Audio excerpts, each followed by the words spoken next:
رمضان مبارک په میاشت کې د تلاوت معمول جوړوي، د تلاوت ډیر زیات اهتمام کوي،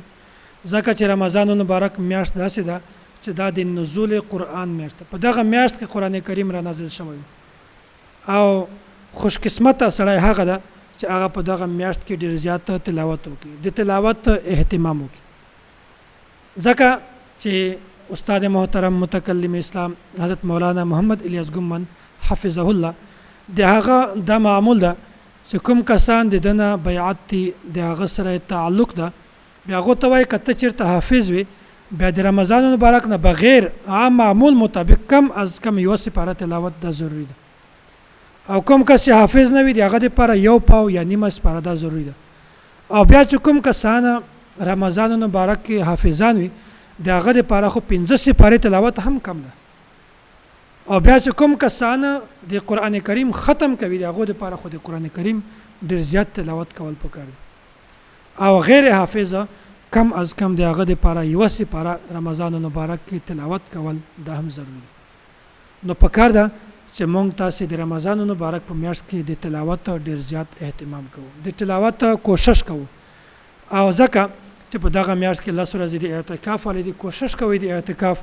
عموما معتکفین حضرات تلاوت ډیر زیات اهتمام کوي، په ورځ کې لس سپاره 15 سپاره بلکې موږ بزرګانو په ورځ کې به قران کریم ختم کوو. نو نن سبا که قران کریم نه کې ختم لس سپاره 15 سپاره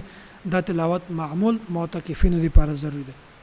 او هر سړی ته پکار ده چې موږ د تلاوت معمول جوړ کړو، خپل عادت جوړ کړو، حافظانو ته هم پکار ده چې هغه د تلاوت معمول جوړ کړي. اسه پر رمضان مبارک کې هر عبادت قابل قبول، خو تلاوت یو داسې عمل دی چې الله تعالی په دې باندې ډیر زیات اجر ورکوي، ځکه چې د تلاوت دا د الله تعالی په یو لفظ باندې لس نیکی ورکوي. من قرأ حرفا من القرآن فله حسنه ولا حسنه بعشر امثالها، یو الف نه د الف په دې باندې الله تعالی لس نیکی ورکوي،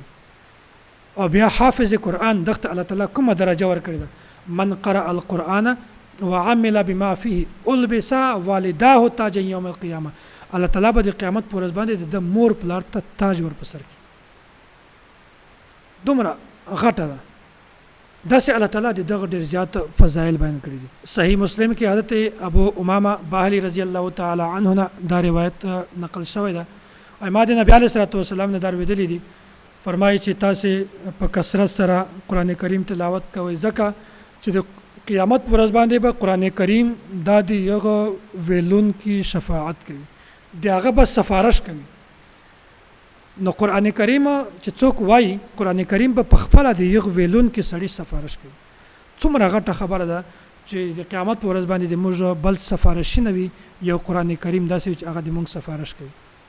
نو د قران کریم ډیر زیات اهتمام کوي، معمول جوړ کې خصوصا د رمضان مبارک په میاشت کې هر سړی ته پکار ده چې تلاوت ډیر زیات اهتمام کوي.